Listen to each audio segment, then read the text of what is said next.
ನಮಸ್ಕಾರ. ನಮ್ಮ ರಾಗರಂಜನಿ ಕಾರ್ಯಕ್ರಮದ ಎಲ್ಲ ವೀಕ್ಷಕರಿಗೂ ಮತ್ತೊಮ್ಮೆ ಸ್ವಾಗತ. ಸ್ನೇಹಿತರೆ, ಇವತ್ತು ರಾಗರಂಜನಿ ಕಾರ್ಯಕ್ರಮದ ಒಂದು ವಿಶೇಷ ಸಂಚಿಕೆ, ನ್ಯೂ ಇಯರ್ ಸ್ಪೆಷಲ್ ಸಂಚಿಕೆ. ನಮ್ಮ ವೀಕ್ಷಕರಿಗೆಲ್ಲ ಹೊಸ ವರ್ಷದ ಶುಭಾಶಯಗಳು. ಈ ಸ್ಪೆಷಲ್ ಸಂಚಿಕೆಯಲ್ಲಿ ಅತಿಥಿಯಾಗಿ ಬಂದಿದ್ದಾರೆ ನಮ್ಮ ನಾಡಿನ ಪ್ರಖ್ಯಾತ ಸಂಗೀತ ನಿರ್ದೇಶಕರಾದ ಹಾಗೂ ಗಾಯಕರಾದ ಶ್ರೀ ಸಿ ಅಶ್ವಥ್ ಅವರು. ಅಶ್ವಥ್ ಸರ್, ನಮ್ಮ ಕಾರ್ಯಕ್ರಮ ಬಂದಿದ್ದಕ್ಕೆ ಬಹಳ ಬಹಳ ಧನ್ಯವಾದ. ರಂಗಭೂಮಿ ಗೀತೆಗಳಲ್ಲಿ ಯಾವ ಯಾವ ರೀತಿಯ ಪ್ರಯೋಗಗಳನ್ನ ಮಾಡಿದ್ದೀರಾ, ಸ್ವಲ್ಪ ಹೇಳ್ತೀರಾ? ನನ್ನ ಸಂಗೀತ ನಾಟಕದಲ್ಲಿ ಬಳಸಿರೋದಲ್ಲ, ಮುಖ್ಯವಾಗಿ ಜಾನಪದದ ದಾಟಿಯ ಮೇಲೆ ಅವಲಂಬಿಸಿರ್ತದೆ. ಎಲ್ಲ ಒಂದ್ ಕಡೆ ಮೂಲಭೂತವಾಗಿ ನಾನು ಹಿಂದೂಸ್ತಾನಿ ಸಂಗೀತ ಸ್ವಲ್ಪ ಕಲ್ತಿದ್ರು ಕೂಡ ಒಳಗೆಲ್ಲೋ ಒಳಗಡೆ ನನಗೆ ಜಾನಪದದಿಯ ಒಂದು ಸೊಗಡು, ದೇಸಿಯ ಸೊಗಡು ಇದೆ ಅಂತ, ಅದು ನನ್ನ ಅದೃಷ್ಟ ಅಂತ ತಗೊಂಡಿದೆ. ಬೆಟ್ಟದ ತುದಿಯಲ್ಲಿ ಕಾಡುಗಳ ಎದೆಯಲ್ಲಿ ಕಪಿನಿಯ ನದಿಯಲ್ಲಿ ಹೋಗುತ್ತಿರುವುದಲ್ಲಿ ಸ್ವರ ಸಂಯೋಜನೆ ಮತ್ತು ರಾಗ ಸಂಯೋಜನೆ, ಇವು ಎರಡೂದ್ರದ್ದು ಸೆಪರೇಷನ್ ನಿಮ್ಮ ಕಂಪೋಸಿಷನ್ ಅಲ್ಲಿ ಕಾಣಬಹುದು ಅಂತ, ಇದ್ರ ಬಗ್ಗೆ ತಾವೇನ್ ಹೇಳ್ತೀರಾ? ಪ್ರತಿ ಸ್ವರಕ್ಕೂ ಅದರದೇ ಆದ ಧ್ವನಿ ಇರ್ತದೆ. ಹೌದು, ಕೋಮಲ ಗಾಂಧಾರ, ದೊಡ್ಡ ಗಾಂಧಾರ, ಎಲ್ಲದಕ್ಕೂ ಅದರದೇ ಒಂದು ಧ್ವನಿ ಇರ್ತದೆ. ನಮ್ಮ ಸಾಹಿತ್ಯದಲ್ಲೂ ಹಾಗೆ, ಭಾಷೆಯಲ್ಲೂ ಕೂಡ ಒಂದೊಂದು ಪದಕ್ಕೂ ಅದರದೇ ಆದ ಒಂದು ಧ್ವನಿ ಇರ್ತದೆ.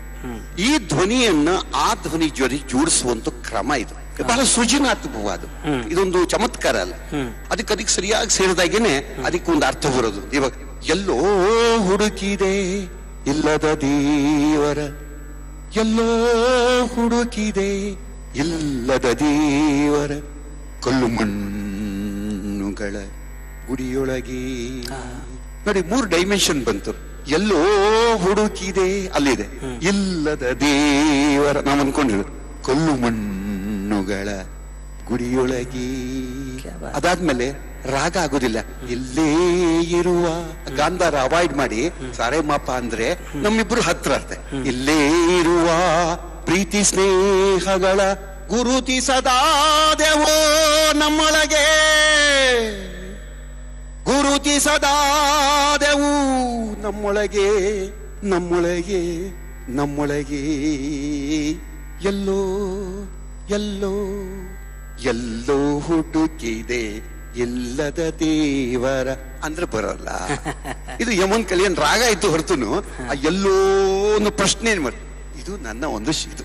ಆದ್ರಿಂದ ಮೇಲೆ ಕೆಳಗೆ, ಅಂತರ, ಆಳ, ವೈಭವ, ಮೌನ, ನೀನು ನಾನು, ಇವೆಲ್ಲ ಎಲ್ಲಕ್ಕೂ ಒಂದು ಡಿಸ್ಟೆನ್ಸ್ ಇದೆ ಅಂತ, ಎಲ್ಲದಕ್ಕೂ ಅದರದ್ದೇ ಅದು ಒಂದು ಅರ್ಥ ಇದೆ.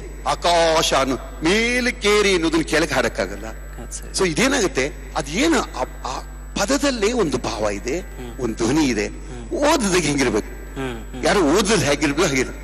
ಇವಾಗ ಸಿರಿಗೆರೆಯ ನೀರಲ್ಲಿ ಬಿರಿದ ತಾವರೆಯಲ್ಲಿ ಕೆಂಪಾಗಿ ನಿನ್ನ ಹೆಸರು, ಮೋಹನ ರಾಗದಲ್ಲಿ ಸಿರಿಗೆರೆಯ ಅಂದಾಯ್ತು. ಹಂಗ ಓದಲ್ವಲ್ಲ ನಾವು. ಸಿರಿಗೆರೆಯ ನೀರಿನಲ್ಲಿ ಬಿರಿದ ತಾವರೆಯಲ್ಲಿ ಕೆಂಪಾಗಿ ನಿನ್ನ ಹೆಸರು, ಸಿರಿಗೆರೆಯ ನೀರಿನಲ್ಲಿ ಬಿರಿದ ತಾವರೆಯಲ್ಲಿ ಕೆಂಪಾಗಿ ನಿನ್ನ ಹೆಸರು, ನಿನ್ನ ಹೆಸರು. ಇದು ಓದಿಗೆ ಎಷ್ಟು ಹತ್ರ ಇರ್ತದೆ. ಇದು ನನ್ನ ಒಂದು ಪ್ರಯೋಗ. ಇವಾಗ ಇನ್ನೊಂದು ಸಣ್ಣ ಇನ್ನೊಂದು ಶ್ರಾವಣ ಬಂತು ಕಾಡಿಗೆ, ಬಂತು ಪಾಡಿಗೆ, ಬಂತು ಬೀಡಿಗೆ ಅಂತ ಹೇಳ್ಬೇಕಾದ್ರೆ ಒಂದು ಮಧ್ಯಮಾವತಿ ಮಧುಮಾತಿ ಸಾರಾಗ ಅಂತ ಅದ್ನ ಹೀಗೂ ಹಾಡ್ಬೋದು. ಶ್ರಾವಣ ಬಂತು ಕಾಡಿಗೆ, ಬಂತು ನಾಡಿಗೆ, ಬಂತು ಬೀಡಿಗೆ. ರಾಗ ಆಗುತ್ತೆ. ಅದೇ ರಾಗ ನಾನ್ ಬಳಸ್ತಾರೆ, ಸ್ವರ ಆಗ್ತದೆ. ಶ್ರಾವಣ ಬಂತು ಕಾಡಿಗೆ, ಬಂತು ನಾಡಿಗೆ, ಬಂತು ಬೀಡಿಗೆ, ಬಂತು ಶ್ರಾವಣ, ಬಂತು ಶ್ರಾವಣ. ಇಲ್ಲೂ ರಾಗ ಇದೆ, ಆದ್ರೆ ರಾಗಕ್ಕಿರಬೇಕಾದಂಥ ಗಮಕಗಳು ಅದಿಲ್ಲ, ಕೇವಲ ಸ್ವರಗಳು. ಸರ್, ಈಗಷ್ಟೇ ಹೇಳಿದ್ರಲ್ಲ, ಸ್ವರಗಳನ್ನ ಆಧಾರವಾಗಿಟ್ಕೊಂಡು ಹಾಗೂ ರಾಗವನ್ನ ಆಧಾರವಾಗಿಟ್ಕೊಂಡು ನಿಮ್ಮ ಶೈಲಿಯಲ್ಲಿ ಬೇರೆ ಶೈಲಿಗಳನ್ನ ಕಂಪೇರ್ ಮಾಡಿದ್ರೆ ಭಾವಕ್ಕೆ ಬಹಳ ಒತ್ತು ಕೊಡ್ತೀರಾ. ಹಾಗೂ ಮೌತಿಂಗ್ ಆಫ್ ವರ್ಡ್ಸ್, ಇದು ನಾವು ನಿಮ್ಮ ಪ್ರೋಗ್ರಾಮ್ಸ್ ಬಂದಾಗಲೂ ಕೂಡ ನನಗೆ ಬಹಳಷ್ಟು ಸಲ ನೀವು ಹೇಳಿದ್ದೀರಾ. ಸೊ ಅದ್ರ ಬಗ್ಗೆ ನಮ್ಮ ಸಿಂಗರ್ಸ್ಗೆ ಹೇಳ್ತೀರಾ, ಹೇಗೆ ಅದು ಪದಗಳನ್ನ ಅದು ಹೇಗೆ ಮೌತ್ ಮಾಡಿ ಹಾಡಬೇಕು? ಅದು ಅದೇ ಅಲ್ಲೇ ಇರೋದು ನೋಡಿ. ಇವಾಗ ಒಂದು ಪದಕ್ಕೆ ಅದರದೇ ಧ್ವನಿ ಇದೆ ಅಂತ ಹೇಳಿದ್ಮೇಲೆ ಆ ಧ್ವನಿ ನಿಮ್ಮ ಒಳಗಡೆಯಿಂದ ಬರಬೇಕಲ್ಲ. ಮೌನ ಮೌನ ತಪ್ಪಿತು ನೆಲವ ಚುಮ್ಮೆನೆ ಪುಳಕಗೊಂಡಿತು ಧಾರಿಣಿ. ಚುಮ್ಮೆನೆ ಅದೊಂದು ಎಕ್ಸ್ಪ್ರೆಷನ್, ಸ್ವರ ಅಲ್ಲದು. ನೀವು ಚುಮ್ಮೆನೆ ಅಂದ್ರೆ ನಮ್ಮ ಆತ್ಮದಲ್ಲಿ ಹೋಗ್ಬೇಕದು. ಹಕ್ಕಿ ಗೊರಲಿನ ಸುರತ ಗಾನಕ್ಕೆ ಬಿಗಿಯು ನಸುವೆ ಸಡಲಿತು, ಬೆಚ್ಚ ಬೆಚ್ಚನೆ ಉಸಿರಿನಂದದಿ ಗಾಳಿ ಮೆಲ್ಲನೆ ತೆವಳಿತು. ಗಾಳಿ ಮೆಲ್ಲನೆ ತೆವಳಿ ಅಲ್ಲ, ಗಾಳಿ ಮೆಲ್ಲನೆ ತೆವಳಿತು. ಮೌನ ಮೌನ. ರಾಗರಂಜಿನಿ ರಾಗರಂಜಿನಿ ರಾಗರಂಜಿನಿ.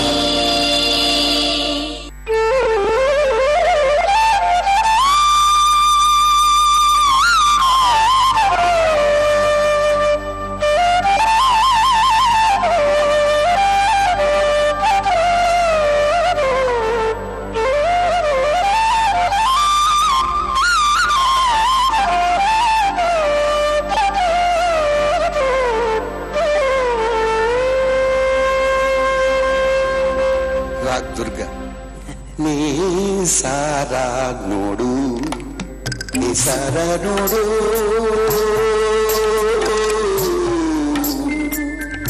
ನೀ ಸಾರ ನೋಡು, ನೀ ಸರ ನೋಡು,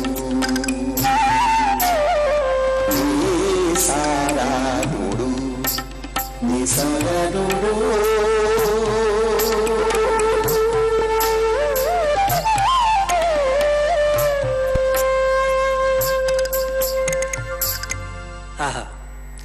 ಈಗ ದುರ್ಗಾ ರಾಗವನ್ನು ನಾವು ಯೂಶುವಲ್ ಆಗಿ ನಮ್ಮ ಶಾಸ್ತ್ರೀಯ ಸಂಗೀತದವರು ನಾವು ನುಡಿಸುವಾಗ ಆ ನೇಚರ್ ಬಗ್ಗೆ ಡಿಸ್ಕ್ರೈಬ್ ಮಾಡಬೇಕಾದ್ರೆ ಒಂದು ಸುಂದರವಾದ ಶೃಂಗಾರ ರಸದ ಒಂದು ಗೀತೆಯನ್ನು ಕಂಪೋಸ್ ಮಾಡಬೇಕಾದ್ರೆ ಮಾಡ್ತೀವಿ.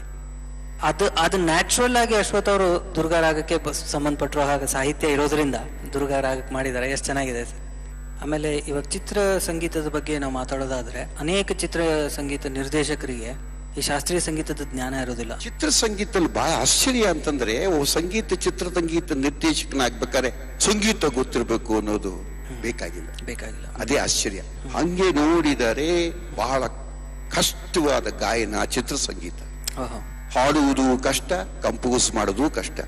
ಇಳಿಯರಾಜರವರ ಕೆಲವು ಗೀತೆಗಳನ್ನು ನಾವು ಕೇಳಿದಾಗ ನಿಮ್ಗೆ ಇದು ಗೀತ ಅಂತ ಚಿತ್ರದ್ದೋದಲ್ಲ, ಅದು ಹೇಗೆ ಆ ಸ್ವರಗಳನ್ನ ಆ ರೀತಿಯ ಒಂದು ಸುಗಮ ಸಂಗೀತವಲ್ಲದೆ ಶಾಸ್ತ್ರೀಯ ಚಿತ್ರ ಸಂಗೀತಕ್ಕಾಗಿ ಅದನ್ನ ಅಳವಡಿಸ್ತಾರೆ. ಅದಕ್ಕೆ ಸಾವಿರಾರು ಉದಾಹರಣೆಗಳಿದೆ ಸರ್. ಅದರಿಂದ ಚಿತ್ರ ಸಂಗೀತದ ಶಕ್ತಿಯೇ ಬೇರೆ. ಅಲ್ಲಿ ನಿಜವಾಗ್ಲೂ ಚಿತ್ರ ಸಂಗೀತದ ಮೂಲಕವೇ ಹಿಂದಿನ ಕಾಲದಲ್ಲಿ ಶಾಸ್ತ್ರೀಯ ಸಂಗೀತ ಅದ್ಭುತವಾಗಿ ತಲುಪ್ತಾ ಇದ್ದಿತ್ತು. ಈಗಿಲ್ದೇ ಇರ್ಬೋದು. ಬೈಜುಬಾವರ ಅನ್ನೋ ಒಂದು ನೀವು ತಗೊಂಡ್ಬಿಟ್ರೆ ಭೈರವಿ ಅಂತ ಒಂದು ರಾಗದಲ್ಲಿ ಅಂತ ಒಂದು ಸರಳ ಗೀತೆ ಮಾಡಬಹುದು ಅಂತ ಒಂದು. ಆಮೇಲೆ ಓ ದುನಿಯಾಕೆ ರಖವಾಲೇ ಆ ದರ್ಬಾರಿ ಕನ್ನಡ ಹಂಗೆ ಮುನಿಸ್ಬಾರ್ದು, ಯಾರಿಗೂ ಗೊತ್ತಿಲ್ಲ. ಸೊ ನಾ ಹೇಳೋದು ತುಂಬಾ ಚಿತ್ರ ಸಂಗೀತದ ಮೂಲಕ ಶಾಸ್ತ್ರೀಯ ಸಂಗೀತಕ್ಕೆ ಸಾಕಷ್ಟು ಒತ್ತು ಸಿಕ್ಕಿದೆ. ಇವತ್ತಿನ ದಿವಸ ಪಾಶ್ಚಿಮಾತ್ಯದ ಸಂಗೀತ ಧಾಟಿಗಳು ಕಾರ್ಡ್ ಸಿಸ್ಟಮ್ಗಳಿಗೆ ಬಹಳಷ್ಟು ಪ್ರಯೋಗಗಳಾಗ್ತಾ ಇದೆ. ತಪ್ಪು ಅನ್ನಕ್ಕಾಗಲ್ಲ, ಅದೊಂದು ಶೈಲಿ. ಇವತ್ತಿನ ದಿವಸ ಅದು ಇವತ್ತು ಚಲಾವಣೆಯಲ್ಲಿ ನಡೀತಿದೆ. ಇಡೀ ಭಾರತದಲ್ಲಿ ಚಿತ್ರ ಸಂಗೀತ ಪರಿವರ್ತನೆ ಕಾಣ್ತಾ ಇದೆ. ಅದನ್ನ ನಾವು ಇವತ್ತಿಗೂ ಕಾಣ್ತಿದೀವಿ. ನಿಮ್ ಫೇವರೇಟ್ ಕಂಪೋಸರ್, ಮ್ಯೂಸಿಕ್ ಕಂಪೋಸರ್ ಮತ್ತೆ ಫೇವರೇಟ್ ಸಿಂಗರ್ ಯಾರು ಹೇಳ್ಬೇಕು? ಎಲ್ರು ಹೇಳು, ದೇಶ ಪ್ರಪಂಚ ಹೇಳೋ ಒಂದು ವಾಯ್ಸ್ ಅದು ಮೊಹಮ್ಮದ್ ರಫಿ ಅನ್ನೋದು. ಸೊ ನಂದೇನ್ ವಿಶೇಷ ಏನಿಲ್ಲ ಬಿಡಿ, ಅದು ಸುಮ್ಮನೆ ಹೇಳ್ಬೇಕಷ್ಟೆ. ಆ ವಾಯ್ಸ್ಗೆ ಈಕ್ವಲ್ ಇವತ್ತೆಲ್ಲ ಇನ್ ಮುಂದೆ ಬರುವುದೂ ಇಲ್ಲ. ಹೀಗಾಗಿ ಮೊಹಮ್ಮದ್ ರಫಿ ಅವರು ಇಷ್ಟವಾದ್ರು. ಆಮೇಲೆ ನೌಶಾದ್ ಇಷ್ಟವಾದ್ರು. ಈ ನೌಶಾದ್ ಮೊಹಮ್ಮದ್ ರಫಿ ಇದು ಕೇಳ್ತಾ ಕೇಳ್ತಾ ಕೆಲವು ಶಬಾಬು ಎಲ್ಲ ಕೇಳಿದ್ದೀವಿ, ಶಬ್ನಮ್ ಎಲ್ಲ ಬ್ಯೂಟಿಫುಲ್. ಅಲ್ಲಿ ಒಂದು ಹೊಸ ಎಂಟ್ರಿ ಆಯ್ತು, ಅದು ಬರ್ಮನ್ ರಾವ್. ಎಸ್ ಟಿ ಬರ್ಮನ್ ಅವ್ರ ಹಾಡು ಕೇಳಿದ್ಮೇಲೆ ನನ್ಗೇನೋ ನಮ್ಮ ಮಣ್ಣಿನ ವಾಸನೆಯಿಂದ ನಾವು ಹಾಡು ಹುಟ್ಟಿಸ್ಬೇಕು. ಈ ಜಾನಪದ ಸಂಗೀತೆಯ ಒಂದು ಶಕ್ತಿ, ಅದು ಸೊಗಡು ನನಗೆ ಅವರಿಂದ ಕತ್ಕೊಂಡೆ. ಆದ್ರಿಂದ ಇವರಿಬ್ಬರನ್ನು ಬಹಳ ಮೆಚ್ಕೋತೀನಿ. ಹಂಗೆ ನೋಡಿದರೆ ಸ್ವರ ಸಂಯೋಜನೆಯ ಕಲ್ಪನೆಯನ್ನು ಮೊಟ್ಟ ಮೊದಲು ಹುಟ್ಟು ಹಾಕಿದವರೇ ನೌಶಾದ್. ನನಗೆ ವಿಚಿತ್ರವಾದ ಒಂದು ವಿಚಿತ್ರ ಪರಿಣಾಮ ಬೀರಿದ ಒಂದು ರಾಗ ಕಲಾವತಿ. ಹೊಸಿಲ ಬಳ್ಳಿ ಪಂದೊಡನೆ ಬಾಗಿಲನ್ನು ತೆರವಾಕೆ, ಹೆಸರೇನು ಎನ್ನುವಾಕೆ ಮನೆಯೊಳಿಲ್ಲ. ಬಿಸಿಲೊಳಗೆ ನೆಲದೊಳಗೆ ಪಕ್ಕದಲ್ಲಿ ಇರುವಾಕೆ, ಹಸುರು ಕುಪ್ಪಸರಾಕೆ ಮನೆಯೊಳಿಲ್ಲ ಮನೆಯೊಳಿಲ್ಲ ಹೊಸಿಲ ಬಳ್ಳಿ ಬಂದೊಡನೆ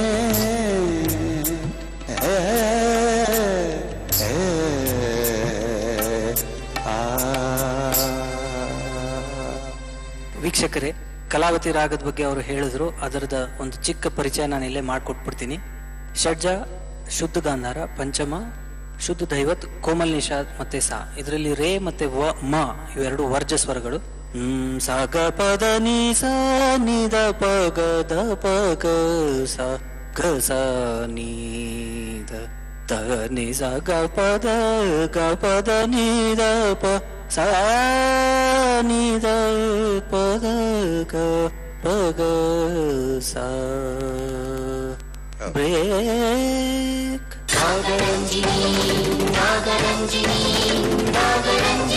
ದೀಪವು ನಿನ್ನದೆ, ಗಾಳಿಯೂ ನಿನ್ನದೆ, ಆರದಿರಲಿ ಬೆಳಕು. ಕಡಲು ನಿನ್ನದೆ, ಹಡಗು ನಿನ್ನದೆ, ಮುಳುಗದಿರಲಿ ಬದುಕು. ದೀಪವು ನಿನ್ನದೆ.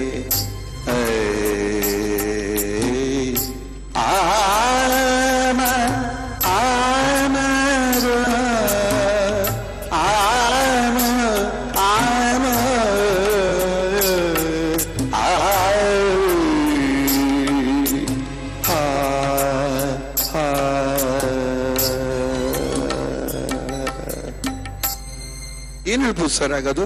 ಅದು ಹಿಂದೂಸ್ತಾನಿಯಲ್ಲಿ ಯಾವುದೊಂದು ವಿಶೇಷ ರಾಗ ಇಲ್ಲ, ಬಟ್ ಪೂರ್ಯ ಧನಶ್ರೀಯಲ್ಲಿ ಪಂಚಮ್ ತೆಗೆದ್ಬಿಟ್ರೆ ನೀವು ಮಾಡಿರೋ ಕಂಪೋಸಿಷನ್ ಬರುತ್ತೆ. ಒಂಥರ ವಿಚಿ ಧ್ಯಾನಕ್ಕೆ ಹೋಗ್ತೀವಿ. ಆ ರಾಗದ ಶಕ್ತಿ ಅದು ಪಂಚಮ ಅಂತ ತೆಗ್ದಿರೋದ್ರಿ. ಅದಕ್ಕೆ ಹೋಗಿ ಆ ರಾಗ ಅದಕ್ಕೆ ಸರಿಯಾಗಿ ಹೊಂದ್ಕೊತು, ಅರ್ಥವೂ ಆಗಿದೆ. ಸಾಕಿದು ಪ್ರೇಯರ್, ಇನ್ನೇನು ಬೇಕಿಲ್ಲ. ಅಶ್ವಥ್ ಸರ್, ನಿಮ್ಮ ಈ ಶಿಶುನಾಳ ಶರೀಫರ ಗೀತೆಗಳನ್ನ ನೀವು ಕಂಪೋಸ್ ಮಾಡಿದ್ದೀರಿ. ತುಂಬಾ ಜನಪ್ರಿಯ, ಅದು ಎಲ್ಲರೂ ಹಾಡ್ತಾರೆ. ನಮ್ಮಲ್ಲಿ ಚಿಕ್ಕ ಚಿಕ್ಕ ಮಕ್ಕಳು ಬಂದಾಗ ಕೂಡ ಅವರು ಕೂಡ ತುಂಬಾ ಫೇವ್ರೇಟ್. ಸೊ ನೀವು ಕಂಪೋಸ್ ಮಾಡಬೇಕಾದ್ರೆ ಎಲ್ಲ ವರ್ಗದ ಸಂಗೀತಾಸಕ್ತರಿಗೆ ಅದವ್ರಿಗೆ ಹಾಡ್ಕೊಳ್ಳೋಕ್ಕೆ ಅನುಕೂಲ ಆಗೋ ಥರ ಆಗಲಿ ಅಂತ ಹೇಳಿ ಸಿಂಪ್ಲಿಫೈಡ್ ಫಾರ್ಮಲ್ಲೇ ಮಾಡಬೇಕು ಅಂತ ತಲೆಯಲ್ಲಿ ಇಟ್ಕೊಂಡು ಮಾಡ್ತೀರಾ, ಅಥವಾ ಆ ಟ್ಯೂನ್ಸೇ ಹಾಗೆ ಇರುತ್ತವಾ? ಸಂತ ಶಿಶುನಾಳ್ ಶರೀಫ್ ಸಾಹೇಬ ಅವನ ಸಾಹಿತ್ಯದಲ್ಲಿ ಬೇರೆ ಪ್ರಕಾರ. ಆತನ ಸಾಹಿತ್ಯದಲ್ಲಿ ಎಲ್ಲೂನು ಯಾವ ದೇವರನ್ನು ಆತ ಮೆನ್ಷನ್ ಮಾಡೋದಿಲ್ಲ. ಬದುಕಿನ ನಿಜ ಸತ್ಯಗಳನ್ನು ತೆಗೆದುಕೊಂಡು ಒಳ್ಳೆಯವನಾಗಿ ಬದುಕಪ್ಪ ಅಂತಾನೆ. ಅದು ತತ್ವಗೀತೆಯ ಶೈಲಿ. ಸೊ ಅಲ್ಲಿ ಒಂದು ಭಕ್ತಿ ಅಂಶ ಇದೆ, ತತ್ವಗೀತೆಯ ಅಂಶ ಇದೆ, ಭಕ್ತಿ ಅಂಶ ಇದೆ. ಉತ್ತರ ಕರ್ನಾಟಕದ ದೇಶೀಯ ಭಾಷೆ ಇದೆ. ಸೊ ಉತ್ತರ ಕರ್ನಾಟಕದ ದೇಶೀಯ ಆ ಭಾಷೆಗೆ ಹೊಂದಬೇಕಾದ್ರೆ ಅಲ್ಲಿಯ ಜಾನಪದ ಸೊಗಡಿರಬೇಕು. ಭಕ್ತಿಗೆ ಸಂಬಂಧಪಟ್ಟಿರೋದ್ರಿಂದ ಮೂಲತಃ ಮಾಧುರ್ಯಮಾಗಿ ರಾಗಕ್ಕೆ ಹೆಚ್ಚು ಪ್ರಾಧಾನ್ಯ, ಸ್ವರ ಸಂಯೋಜನೆ ವರ್ಕ್ ಆಗೋದಿಲ್ಲ ಇರಬೇಕು. ಆಮೇಲೆ ಇದು ಜನಕ್ಕೆ ಸ್ವಲ್ಪ ಒಂದು ವಾತಾವರಣದಿಂದ ನಾಟಕೀಯತೆ ಇರಬೇಕು. ಸೊ ಈ ಮೂರು ಅಂಶಗಳನ್ನು ಸೇರಿಸಿ ಒಂದು ವಿಶೇಷವಾದ ಸಂಗೀತ ಮಾಧ್ಯಮ, ಸಂಗೀತ ಪ್ರಕಾರ. ಬಿದ್ದಿಯ ಬೇ ಮುದುಕಿ ಬಿದ್ದಿಯ ಬೇ, ಬಿದ್ದಿಯ ಬೇ ಮುದುಕಿ ಬಿದ್ದಿಯ ಬೇ, ನೀತಿನ ಹೋದಾಕಿ ಇರು ಬಾಳ ಜೋಕಿ, ಬೀದಿನ ಹೋದಾಕಿ ಇರು ಬಾಳ ಜೋಕಿ, ಬಿದ್ದಿಯ ಬೇ ಮುದುಕಿ ಬಿದ್ದಿಯ ಬೇ, ಬಿದ್ದಿಯ ಬೇ ಮುದುಕಿ ಬಿದ್ದಿಯ ಬೇ.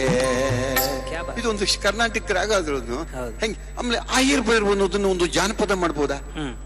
ಮೊಹದ ಹೆಂಡತಿ ತೀರಿದ ಬಳಿಕ ಮಾವನ ಮನಿಯ ಹಂಗಿನ್ಯಾಕು, ಸಾವು ನೋವಿಗೆ ಸಾರದ ಬೀಗನ ಮಾತಿನ ಹಂಗುಂದೆನಗ್ಯಾಕು, ಮಾತಿನ ಹಂಗುಂದೆನಗ್ಯಾಕು.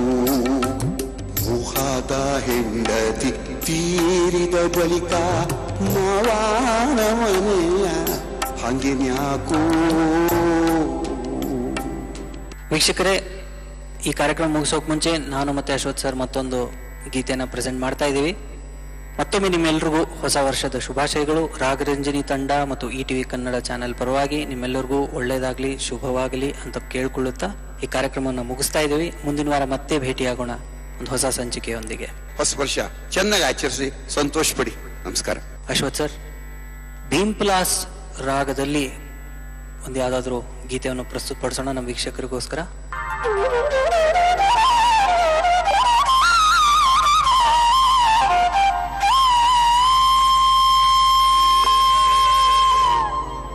ನಿನ್ನೊಲುಮೆಯಿಂದಲೇ ಬಾಳು ಬೆಳಕಾಗಿರಲು ಚಂದ್ರಮುಖಿ ನೀನೆನಲು ತಪ್ಪೀರಿ. ನಿನ್ನ ಸೌಜನ್ಯವೇ ದಾರಿ ನೆರಳಾಗಿರಲು ದಾರಿ ನೆರಳಾಗಿರಲು ದಾರಿ ನೆರಳಾಗಿರಲು ನಿನ್ನ ಸೌಜನ್ಯವೇ ದಾರಿ ನೆರಳಾಗಿರಲು ನಿತ್ಯ ಸುಖಿ ನೀನೆನಲು ಒಪ್ಪೇರಿ. ನಿನ್ನೊಲುಮೆ ಇಂದಲೇ